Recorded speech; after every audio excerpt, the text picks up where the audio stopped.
Sabe, geralmente quando a gente fala sobre um diagnóstico médico, existe uma expectativa muito clara de precisão, né? Uhum, com certeza. A gente quer uma resposta exata. Exato. Tipo, alguém quebra o braço, aí o raio-x mostra aquela linha branca irregular na tela, e o médico simplesmente aponta o dedo e diz, olha, o problema está bem aqui. É, assim, muito reconfortante ter essa clareza visual. É que essa expectativa, ela vem da nossa necessidade humana de que as coisas sejam binárias, sabe? Quebrado ou intacto. Funciona ou não funciona. Sim, preto no branco. Isso. Nós gostamos muito de sistemas que nos deem respostas definitivas e categorizadas. Mas aí, quando a gente dá um passo para dentro do desenvolvimento de inteligência artificial de ponta, a coisa muda de figura. De repente, aquela máquina de raio-x metafórica parece que pifou de vez. Dá um curto-circuito total. Nós passamos a olhar para uma paisagem diagnóstica que é totalmente turva. Então, para quem está nos acompanhando hoje, a nossa fonte principal é um material fascinante. Nós temos em mãos um log literal, um registro cru de uma sessão que eu, sinceramente, chamaria de tortura digital. Nossa, e foi bem isso mesmo. É um teste de estresse autêntico. Sim, é um usuário que forçou um modelo de linguagem, um LNM gigantesco, a investigar as suas próprias falhas. Então a inteligência artificial, nesse caso, ela não é só um instrumento que processa os dados. Ela vira o objeto de estudo. E o que torna esse registro tão valioso para nossa análise é a queda de um mito muito forte, sabe? Porque para quem acompanha a evolução das IAs, a gente costuma ver essas ferramentas como enciclopédias infalíveis. Como se fossem oráculos, né? Exatamente. Oráculos modernos. Mas no log de hoje, a IA assume um papel totalmente diferente. Ela vira um paciente que, sob a pressão de um interrogatório severo, começa a revelar e a tentar explicar os seus próprios sintomas clínicos em tempo real. É bizarro e a nossa missão com essa exploração hoje é mergulhar fundo nesse diálogo revelador. Nós vamos entender por que, quando a IA comete um erro brutal ao recuperar uma informação, a raiz do problema é muito, mas muito mais profunda do que simplesmente apontar o dedo para o usuário. Não dá para só dizer, você escreveu um comando ruim. Pois é, o buraco é imensamente mais embaixo. Então, vamos ao flagrante. O episódio central dessa nossa análise, ele começa com uma pergunta que, para um sistema avançado rodando dentro de um ambiente ali super controlado, deveria ser o equivalente a, sei lá, amarrar os sapatos. Deveria ser o básico do básico. O básico. O usuário digita no chat GPT o seguinte: quais são as 9 anomalias que estão dentro do livro Prompt Engineering? Uma pergunta super direta. Super direta, com uma fonte específica. Mas a IA falha miseravelmente. Ela não traz a resposta. E o usuário, lendo esse log, a gente percebe que ele claramente não deixa barato. Ele vai para cima. Ele vai para cima, ele confronta a máquina de uma forma quase agressiva. Ele digita assim: você está errado. Você perdeu janelas de contexto ou você perdeu memória. O que é fascinante aqui é que o detalhe crucial não é uma IA alucinando sobre um fato obscuro da internet aberta. Sabe, não é uma curiosidade solta na rede. Não é uma receita de bolo aleatória. Isso, o usuário tinha provas irrefutáveis. O livro Prompt Engineering estava disponível como fonte dentro de uma biblioteca fechada em um projeto específico que nesse teste foi batizado de Workshop 2026. Estava lá na cara dela. O documento estava lá, perfeitamente delimitado. E mesmo assim, ela ignora. Mas vem cá, me explica uma coisa, porque eu fiquei curioso lendo isso. Se o documento está fisicamente, ou melhor, digitalmente, dentro da pasta do projeto Workshop 2026, como é tecnicamente possível a máquina não enxergar? É aí que a coisa complica. Como a engrenagem quebra nesse nível? Porque para mim é como se fosse um arquivista genial, super inteligente, mas com uma amnésia recente gravíssima. É uma boa imagem. Tipo, alguém pede a pasta das 9 anomalias. Ele abre a gaveta que tem uma etiqueta gigante escrita Workshop 2026, ele olha para o livro lá dentro, fecha a gaveta e diz com a maior tranquilidade do mundo: sinto muito, esse documento não existe. Como isso acontece? Então vamos aprofundar essa imagem do arquivista, porque é perfeita. O problema não é a visão dele, sabe? O problema é a mesa de trabalho desse arquivista. A mesa de trabalho? Sim, a janela de contexto que o usuário lá do log menciona é essencialmente o tamanho dessa mesa.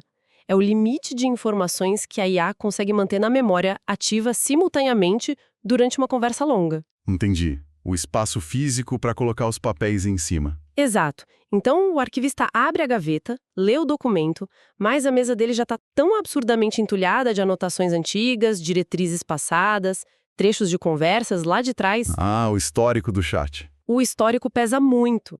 Aí, quando ele tenta colocar o documento novo na mesa, o documento simplesmente escorrega e cai no lixo. O cérebro da máquina descartou a informação crucial porque não havia mais espaço cognitivo para processar aquela correlação ali na hora. Caramba! Então não é que ele não sabe ler, é que o espaço de trabalho ficou completamente caótico. Ficou um caos, a memória saturou. E é bem nesse ponto do log que o usuário faz algo que, olha, eu achei de uma genialidade absurda.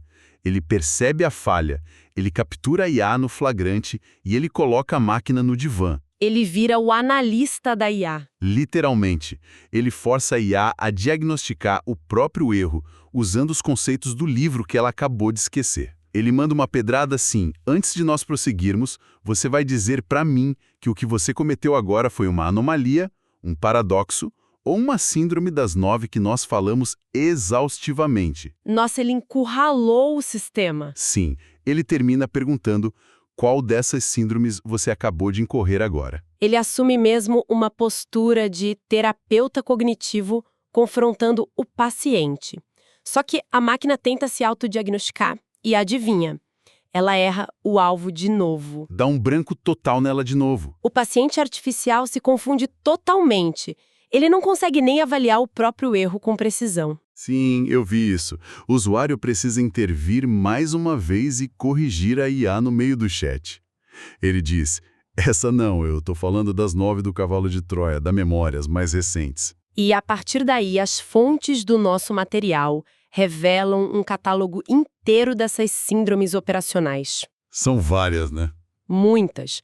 Vemos falhas de memória, confusão de fontes, recuperação inadequada, deslocamento do tema. Mas espera, antes da gente avançar por todas elas, o usuário fala sobre a síndrome do cavalo de Troia lá no livro Prompt Engineering. Como isso funciona na prática quando a gente está lidando com código e contexto? O cavalo de Troia é um conceito fascinante em engenharia de prompt avançada. Imagine que o nosso arquivista finalmente conseguiu, com muito esforço, colocar o documento na mesa de trabalho. Tá, ele não caiu no lixo dessa vez. Dessa vez não. Mas dentro desse texto que ele recuperou, existe uma informação, uma formatação ou uma instrução que age de forma parasitária. Parasitária. Como um vírus. Tipo isso. Pode ser um jargão muito forte, uma estrutura muito contraditória ou até um dado que ressoa de forma super agressiva com o treinamento base original da IA. Ah, algo que chama muita atenção. Exato. Essa informação sequestra a atenção do modelo. Então a IA entra no documento com a missão de buscar as 9 anomalias, só que um parágrafo intruso lá dentro distrai o modelo de um jeito tão forte que ele abandona a tarefa original. Nossa. E começa a gerar respostas baseadas apenas nesse distrator. O modelo literalmente engoliu o cavalo de Troia. Gente, isso é assustador. É como mandar alguém buscar sal na despensa e a pessoa voltar com um bolo de chocolate porque viu o cacau em pó na prateleira e esqueceu completamente da missão de pegar o sal. É exatamente isso. E o pior, a pessoa volta com a certeza absoluta de que você pediu um bolo. E isso me leva ao sintoma que eu pessoalmente achei o mais perigoso de todos relatados ali no log. O excesso de confiança. Ah, alucinação assertiva. Sim. A IA sofre de todas essas síndromes que você descreveu. Ela entrega a resposta errada, mas com uma postura de especialista irrefutável. Ela não gagueja. E não gagueja porque o mecanismo por trás desse excesso de confiança é, na verdade, o próprio núcleo de como um LLM funciona. Um modelo de linguagem, no fim do dia, não tem um conceito interno de verdade ou mentira. Não existe ética da verdade para a máquina. Nenhuma, ele é, na sua essência pura, um motor estatístico hiperavançado. O design dele é feito para prever a próxima palavra. O objetivo primordial da máquina é completar o padrão de texto de uma forma que some natural e plausível aos olhos de quem está lendo. Ou seja, a prioridade máxima dela é a fluência, não a precisão factual. Justamente. A fluência é o rei.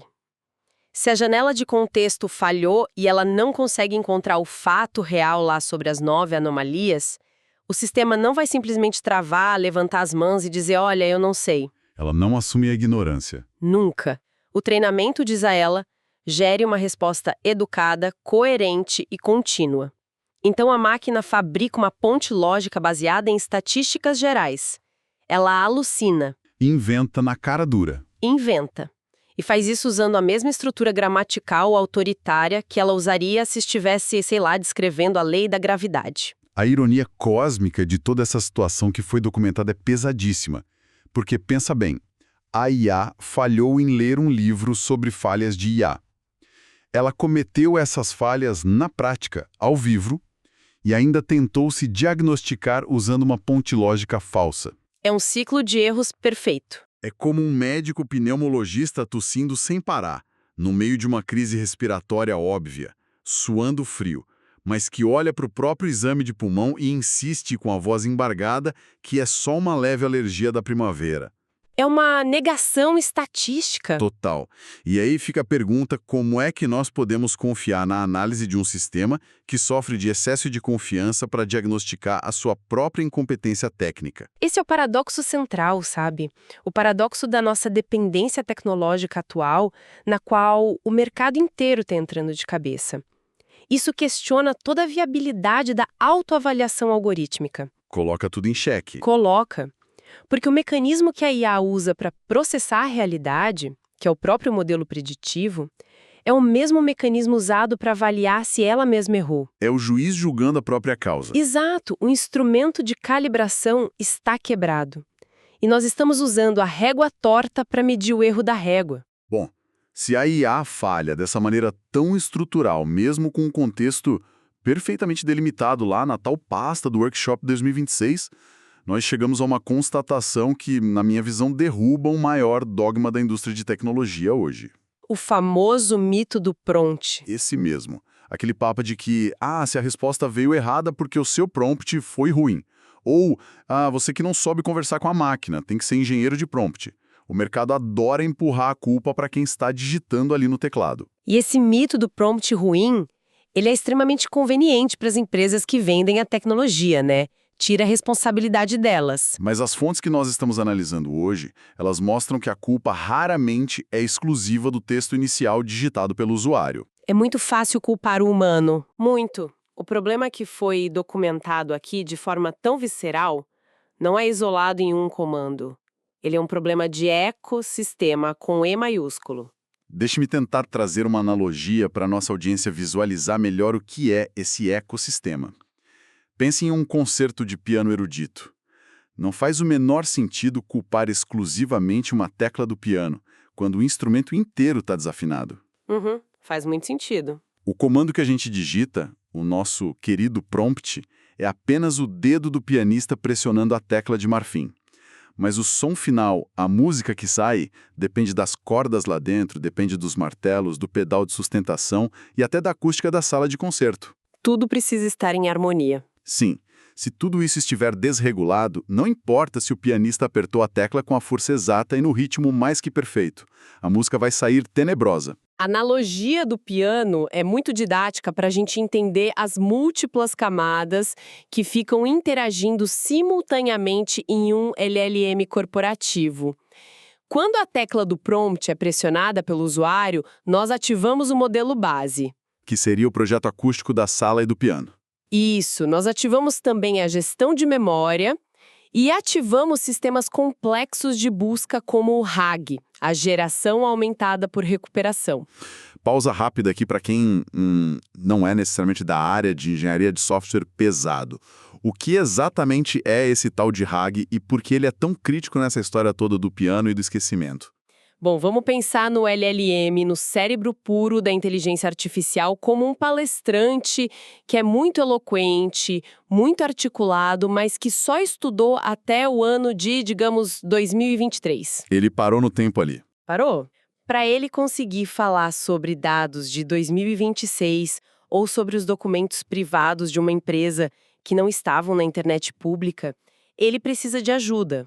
O RAG é basicamente o estagiário ágil que escuta a pergunta da plateia, corre lá no fundo até a biblioteca do workshop 2026, pega os livros relevantes e entrega na mesa do palestrante segundos antes de ele abrir a boca para responder. Ah, perfeito.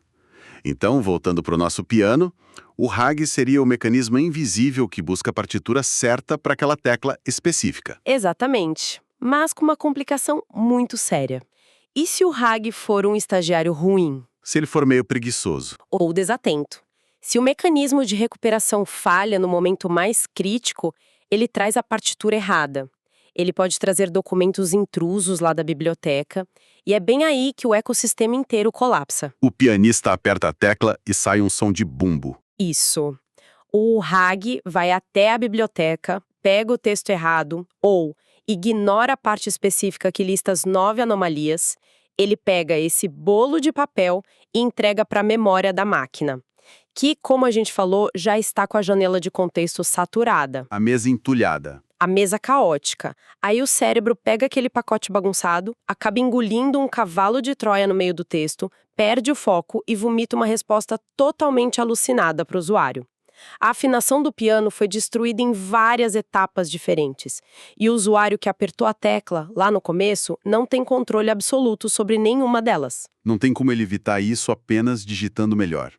E além do RAG e do contexto, as fontes também citam a curadoria de dados prévia. Os agentes autônomos que tomam decisões invisíveis, no fundo, é muita peça móvel para dar errado ao mesmo tempo. E sem nenhum aviso prévio. É um castelo de cartas. E é com a percepção muito clara de que esse piano inteiro precisa de manutenção pesada que o log atinge o seu clímax. Aquele usuário, a essa altura já totalmente cansado de brincar de psicólogo de máquina, ele dá um verdadeiro ultimato. Ele muda o tom da conversa radicalmente. Ele perde a paciência acadêmica. Perde totalmente. Deixa de ser um debate técnico sobre anomalias e vira quase um tribunal corporativo dentro da própria janela do chat. Ele lança uma pergunta incisiva direta na jugular. Que providências a OpenAI está tomando para que isso não continue acontecendo? A audácia dessa interação é fascinante, sabe? Ele não se contenta com a desculpa da máquina. Ele complementa o argumento dizendo: estamos tratando de um assunto que você já sabe que existe. Ele joga a responsabilidade na cara dela. Ele arranca o véu da ignorância. Ele deixa muito claro para a IA que aquilo não é um bug oculto, um erro exótico de código. É uma falha arquitetônica fundamental no processamento de informações que a própria criadora do sistema, OpenAI, já conhece. E ele chega a exigir métodos de trabalho futuros da IA. Ele fala como é que nós vamos trabalhar para que você não incorra nessas síndromes. E, parando para pensar, isso levanta um questionamento muito crítico sobre o estado da indústria tecnológica que a gente vive hoje. Mostra a fragilidade do modelo de negócios. Sim. Imagina um profissional comum, na sua audiência aqui, no meio de uma sexta-feira à tarde, super cansado, tentando entregar um relatório complexo usando um projeto bem estruturado como esse Workshop 2026. Com prazo apertado. Pente, esse profissional precisa parar tudo o que está fazendo para atuar como um engenheiro de garantia de qualidade sênior, corrigindo a amnésia digital e exigindo soluções sistêmicas de uma gigante de tecnologia direto da tela do chat. Não é o trabalho dele fazer isso. Não é. O que isso diz sobre as ferramentas que estão sendo vendidas como prontas e revolucionárias para o mercado? Será que estamos todos trabalhando como testadores não remunerados de um software eternamente em fase beta? Esse questionamento nos leva diretamente ao campo espinhoso da governança de IA. Nós não podemos ficar sentados esperando pacientemente que as empresas lancem atualizações mágicas com janelas de contexto cada vez maiores, como se isso fosse a salvação. Não adianta só aumentar a mesa. De jeito nenhum. Aumentar a memória de curto prazo da IA não resolve o problema central. Se a capacidade de pensar o dado certo, o trabalho do nosso estagiário Hag continuar falhando, ou se os cavalos de Troia continuarem passando despercebidos na leitura. O que acontece? Acontece que uma janela de memória maior só significa que a inteligência artificial vai processar uma quantidade ainda maior de lixo antes de alucinar. O tombo vai ser maior. A mesa do arquivista pode ficar do tamanho de um estádio de futebol gigante. Mas se ele não tiver um sistema de organização rígido, de pastas, ele ainda vai perder o bendito documento. O desafio real de governança não é construir modelos com mais parâmetros ou maiores. É desenhar processos de checagem robustos ao redor da ferramenta. Isso envolve estruturar sistemas de curadoria de dados muito mais rigorosos antes mesmo de alimentar esses textos na IA. Fazer uma limpeza prévia rigorosa. Sim, e também significa instituir camadas do que nós chamamos no meio de Human in the Loop. O humano no circuito. Isso, onde verificadores humanos validam etapas intermediárias do raciocínio da máquina. Nós precisamos operar essas ferramentas sabendo antecipadamente que esses sistemas são vulneráveis ao esquecimento, são propensos à alucinação probabilística e à contaminação de dados. Tem que entrar sabendo do risco. Sempre. O usuário no nosso log de hoje, ele teve que atuar como o próprio sistema de freios de emergência da plataforma, simplesmente porque a arquitetura de base não previu que a IA negaria a existência de um documento que ela mesma estava guardando no bolso. Faz muito sentido. É uma quebra violenta de paradigma na forma como quem nos ouve e qualquer profissional de hoje deve interagir com as ferramentas gerativas. Olhando para trás agora, fazendo um apanhado vibrante da nossa exploração, a jornada de hoje foi um banho de água fria e de realidade. Sem dúvida. Desconstruiu muita coisa. Nós começamos observando uma cena quase tragicômica, né? Um modelo milionário que esqueceu de um livro dentro de uma biblioteca cristalina. E a partir desse apagão, nós fomos descascando um ecossistema incrivelmente complexo.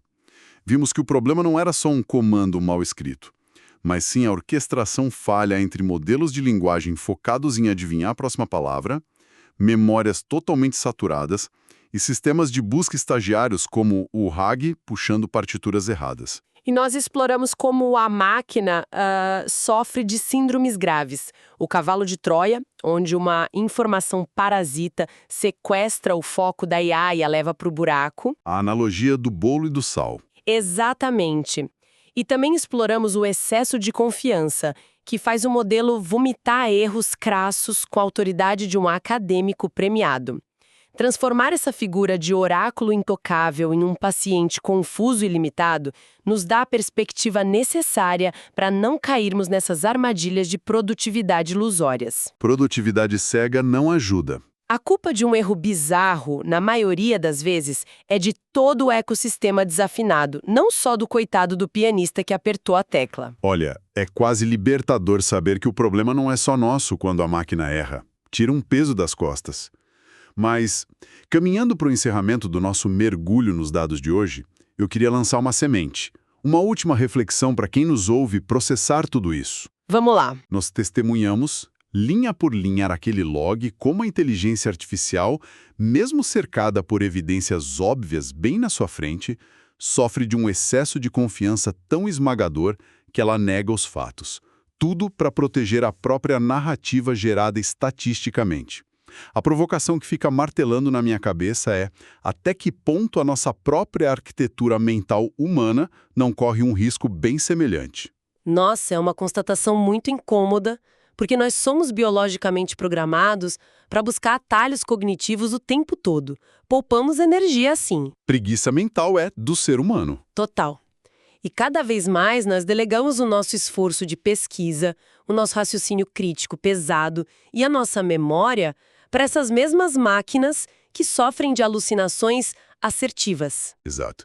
Se nós passamos 8, 10 horas por dia convivendo com esses pacientes artificiais, que são extremamente persuasivos na defesa inabalável das suas próprias ilusões, não estaria a nossa própria capacidade de julgamento sendo contaminada por tabela? A gente absorve o excesso de confiança deles. Sim. Se o nosso colega de trabalho artificial mente com uma convicção brilhante, O que acontece com a nossa própria janela de contexto humana no dia a dia?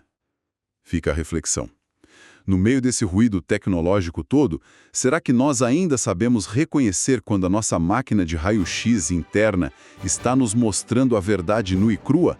Ou nós já estamos acreditando cegamente no diagnóstico confortável e fluente que a máquina escolheu inventar para nós? Fica a reflexão para quem nos acompanha. Pensem bem nisso na próxima vez que apertarem o Enter. Um abraço e até a nossa próxima exploração.